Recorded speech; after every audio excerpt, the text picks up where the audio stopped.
Assalamualaikum warahmatullahi wabarakatuh. Kembali jumpa di channelnya Imam on Seven, channelnya tempat berbagi dan berbagi.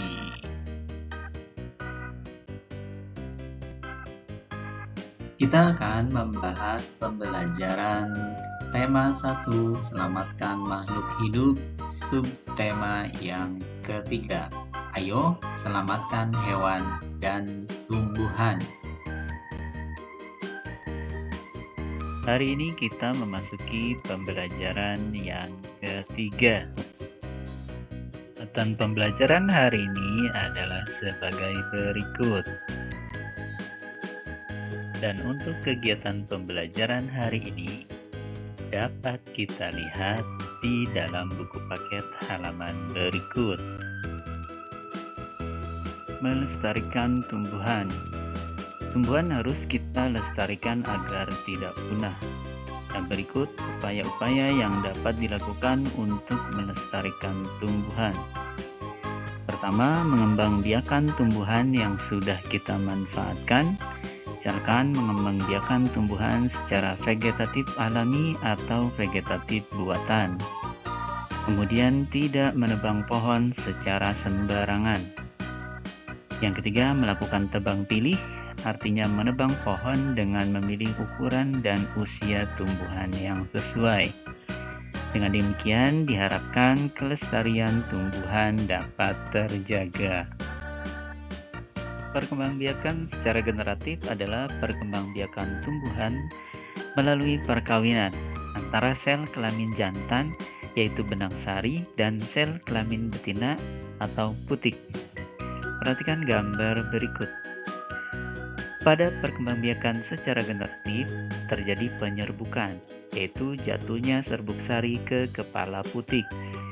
Kemudian akan terjadi pembuahan sel sperma dengan sel telur, lalu menjadi bakal biji dan menjadi bakal buah.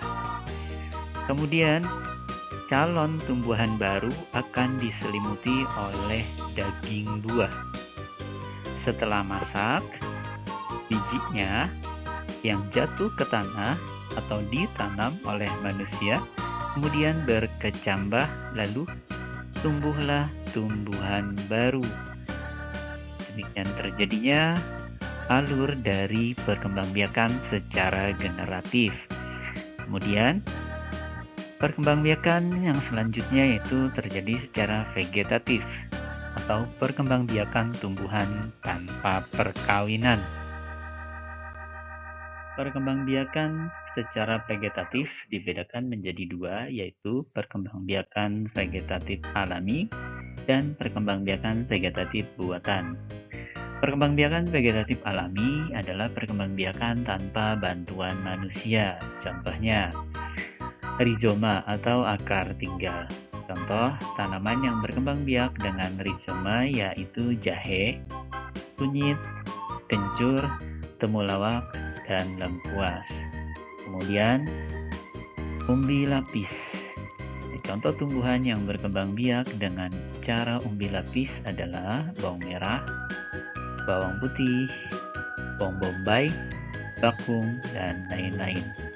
Kemudian tumbuhan yang berkembang biak dengan cara vegetatif alami dengan cara umbi batang yaitu kentang, umbi jalar, atau bengkuang. Lalu vegetatif alami dengan cara umbi akar, contohnya wortel, singkong, lobak, dan dahlia. Kemudian tunas.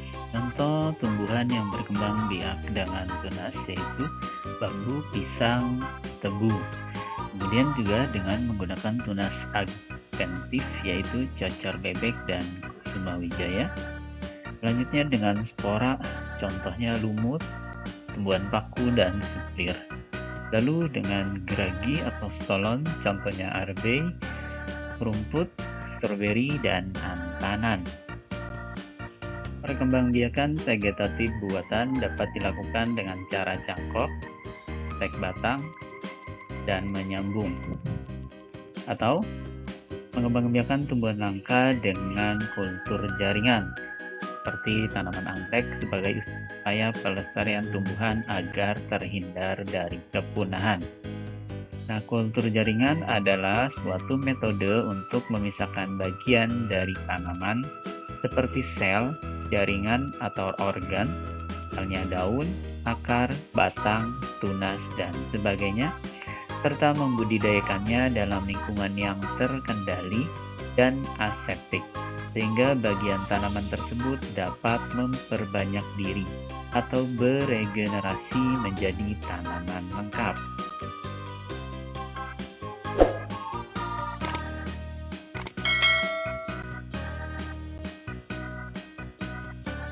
Poster adalah karya seni atau desain grafis yang berisi komposisi gambar dan huruf yang menarik di atas kertas berukuran besar dan berisi pesan-pesan.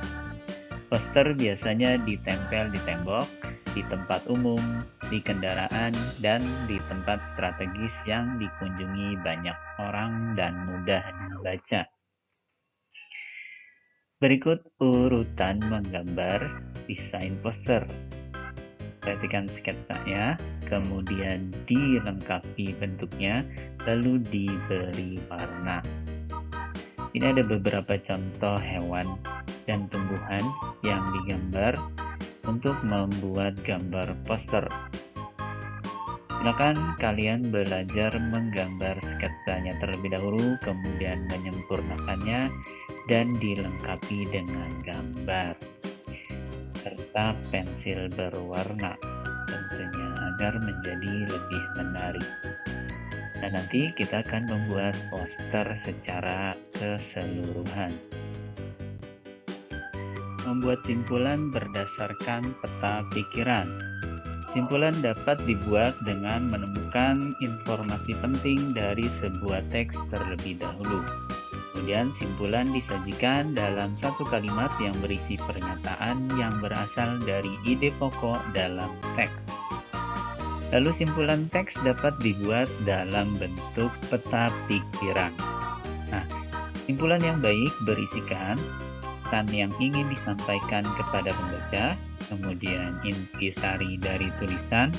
Yang ketiga dimulai dari khusus ke umum. Yang keempat, menggunakan kosakata baku. Dan yang kelima, suatu pernyataan yang dibuat berdasarkan ide pokok dan kata kunci dari kalimat penjelas dengan kalimat buatan sendiri. Kesimpulan yang didapat kita ambil pada pembelajaran hari ini yaitu upaya-upaya yang dapat dilakukan untuk melestarikan tumbuhan antara lain mengembangbiakan tumbuhan yang sudah kita manfaatkan secara vegetatif alami atau buatan. Kemudian tidak menebang pohon sembarangan. Yang ketiga, melakukan tebang pilih atau menebang pohon dengan memilih ukuran dan usia tumbuhan yang sesuai.